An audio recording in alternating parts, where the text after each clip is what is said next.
मुख्यमंत्री मोहन यादव ने कहा कि हमारी सरकार की जीरो टॉलरेंस की नीति से 2023 की तुलना में 2024 में बालिका अपराधों में कमी आई है। बच्चों के साथ हो रहे अत्याचार को रोकने के लिए सरकार और समाज दोनों मिलकर जागृति लाना चाहिए। देखिए एक खास रिपोर्ट। मध्य प्रदेश बाल अधिकार संरक्षण आयोग द्वारा राज्य स्तरीय कार्यशाला का आयोजन किया गया, जिसमें मुख्य अतिथि के तौर पर मुख्यमंत्री डॉक्टर मोहन यादव शामिल हुए। इस मौके पर सीएम ने कहा, हमारी सरकार बनने के बाद महिलाओं और बालिकाओं के साथ हो रहे अत्याचार में कमी आई है। 2023 की तुलना में 2024 में बालिका अपराधों में कमी आई है। यह हमारी सरकार की जीरो टॉलरेंस की नीति का परिणाम है। 4 बातों को लेकर के विशेष करके बच्चों के लिए चिंता व्यक्त की थी। एक सर्वाइवल, दूसरा डेवलपमेंट, तीसरा प्रोटेक्शन और पार्टिसिपेशन। और इन 4 बातों को बच्चों के अधिकार मानते हुए इनकी हमने रक्षा करना चाहिए। और रक्षा की दिशा में हम क्या उपाय कर सकते हैं, तो अनेक देशों ने उस समझौते पर अपने हस्ताक्षर किए, उसको मान्यता प्रदान की। हमारे भारत देश ने भी 11 दिसंबर 1992 में इस पर अपनी सहमति व्यक्त की। और उसके बाद में बाल अधिकार संरक्षण अधिनियम 2005 बना और उसके अंतर्गत उस अधिनियम की धारा 3 के अंतर्गत एनसीपीसीआर, जिसको राष्ट्रीय बाल आयोग कहते हैं, उसका गठन हुआ।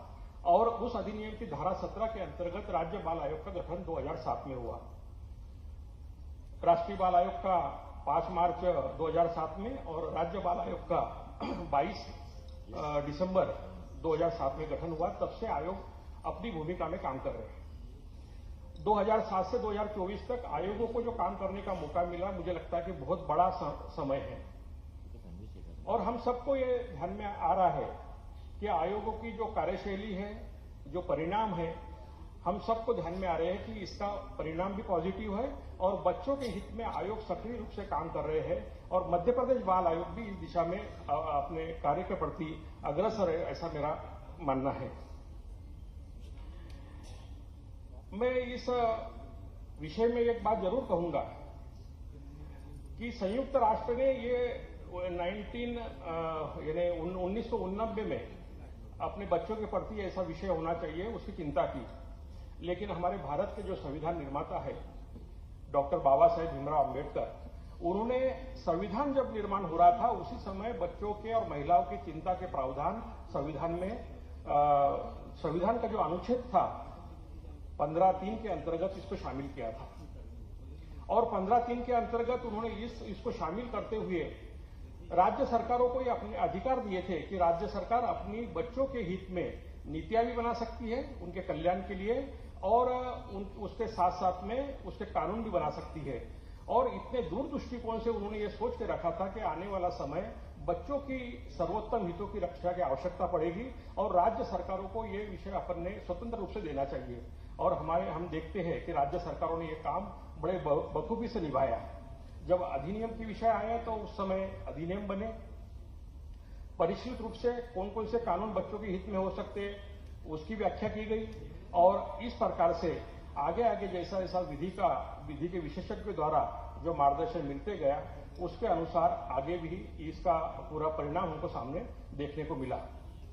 मैं आज की इस अवसर पर माननीय मुख्यमंत्री जी को विशेष करके अभी पिछले माह भी आग्रह किया था, तो उन्होंने कहा था कि बच्चों की जब कार्यशाला है और बच्चों की चिंता करने वाले जब इस कार्यशाला में आने वाले हैं, तो मैं कहीं भी रहूंगा, इस कार्यशाला में जरूर उपस्थित रहूंगा। इसलिए मैं आपको पुनः आपका आभार व्यक्त करते हुए आज भी जो आपका व्यस्ततम समय में से आपने व्यस्त समय निकाला है, उस समय में से आपने जो यहाँ पर उपस्थित होने के लिए समय दिया, इसके लिए मैं आपका पुनः आभारी हूं। मैं ज्यादा अधिक समय नहीं लेते हुए 2 विषय आपके बीच में करूंगा। एक विषय तो हम जब अधिनियम की बात करते हैं तो सारा जो ये है, हमको जो नॉलेज मिलना चाहिए वो नॉलेज की उपलब्धता बहुत है। मुख्यमंत्री मोहन ने कहा, समाज में बच्चे और बालिकाएं सुरक्षित हैं तभी तो हमारा भारत सुरक्षित है।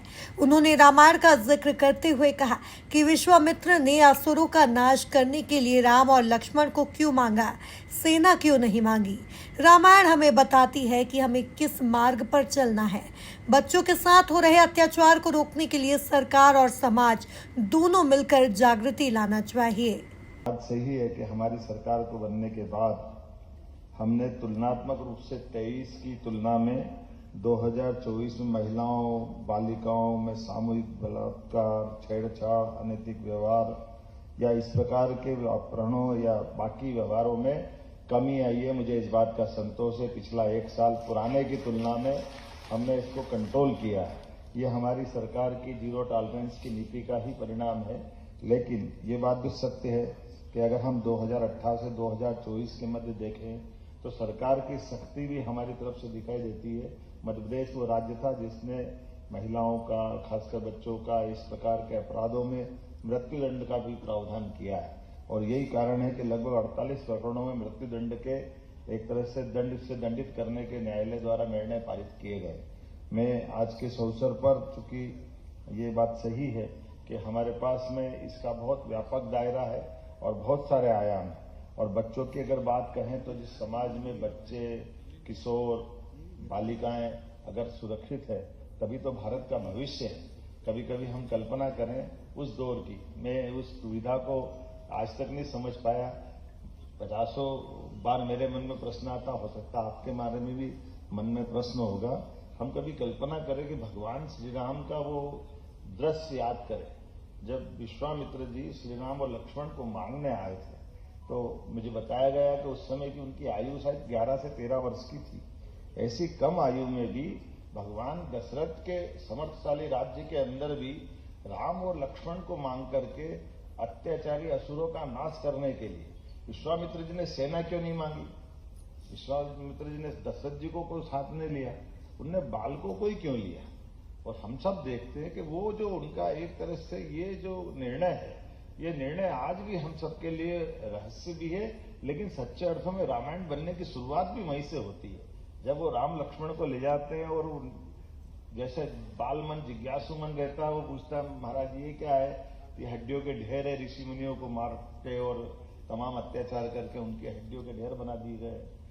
कार्यक्रम में महिला एवं बाल विकास मंत्री निर्मला भूरिया भी मौजूद रहीं, जिसमें शिक्षा के अधिकार नियम, पॉक्सो अधिनियम एवं किशोर अधिनियम पर कार्यक्रम आधारित रहा, जिसमें सभी जिलों से महिला एवं बाल विकास विभाग, शिक्षा विभाग, जनजाति कल्याण विभाग के अधिकारी सम्मिलित हुए। Bureau report, MP news, Bhopal.